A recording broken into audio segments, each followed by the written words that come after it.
Hello YouTube and welcome back to the Mumford Family Living. Today I wanted to show you an update on our rain barrels that we talked about a few days ago. It did end up raining, and raining hard actually. And our idea worked. The barrels did fill up. And I will show you how that turned out, because this time around it actually filled up completely on both sides. So this is the first main barrel.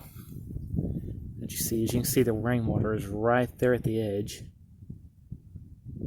And I'll just put this thing back on, but the other reason I could tell when I first came out was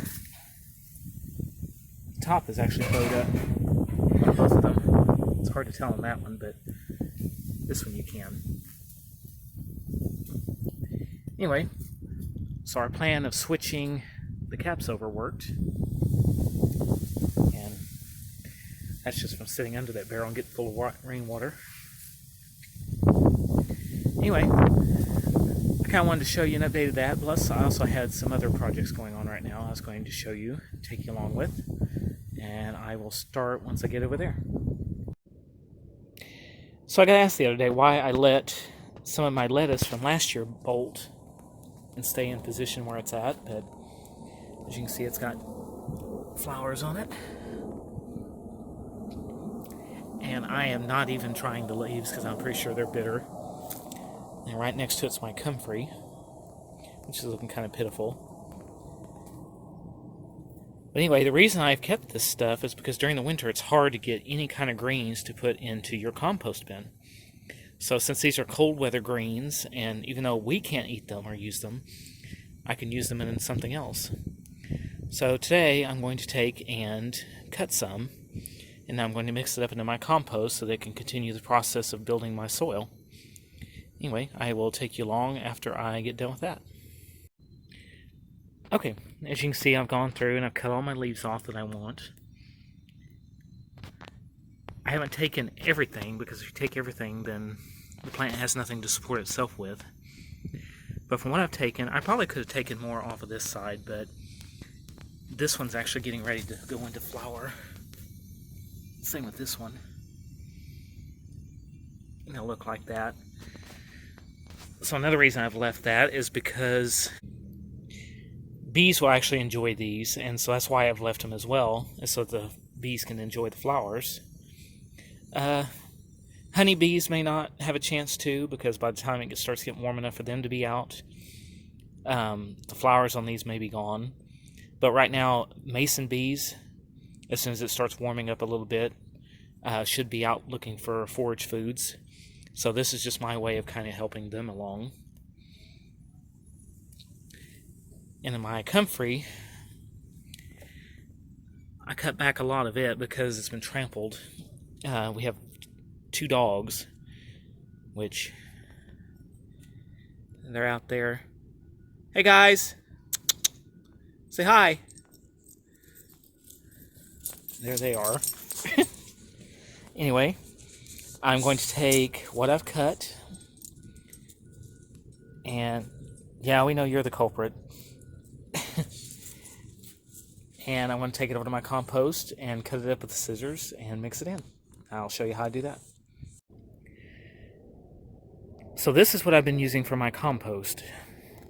It's not ideal because you're supposed to have maximum airflow into your compost pile.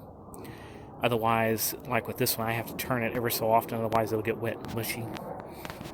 As you can see, it is working. It's starting to break down a lot of that stuff in there into some nice dirt.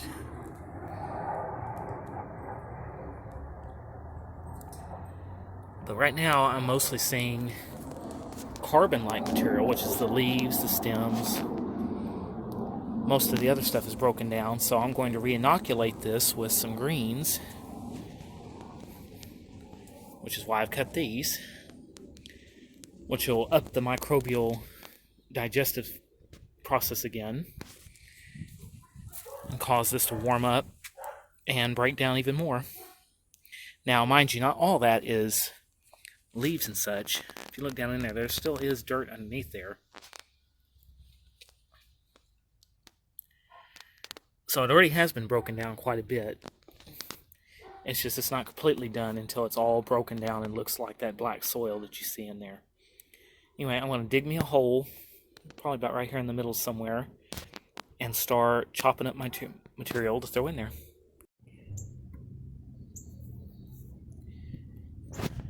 Okay, so here's my hole I dug right in the middle. As you can see, like I said, there's a lot of good stuff up in there. It just hasn't really broken completely down yet. You still see some twigs and sticks up in there. But for the most part, it is breaking down. It's just this helps to spread and speed the process up. And as I was digging, I actually found an onion we'd thrown in there from our kitchen scraps that had started to grow. I'm going to bury that back down with the greenery I'm getting ready to put in there. That'll help break that down as well. And here's my greenery. It's not a whole lot, but it's enough to get the process going again. And you don't even have to do this. If you want to, just take your leaves or whatever you got, grass clippings, tree branches, you can all throw everything into this.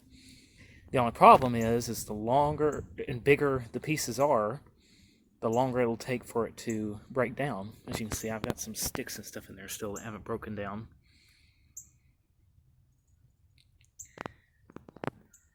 So it depends on how fast you want the dirt or how slow you're willing to wait and let the dirt make itself.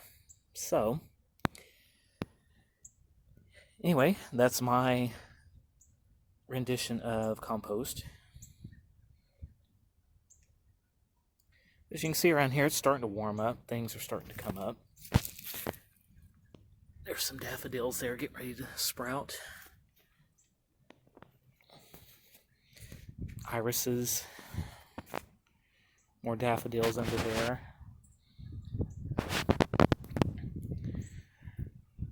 So, as you can see, this is why there's another bunch of daffodils and an iris. Elderberry bush, which is just barely starting to come out of its sleep.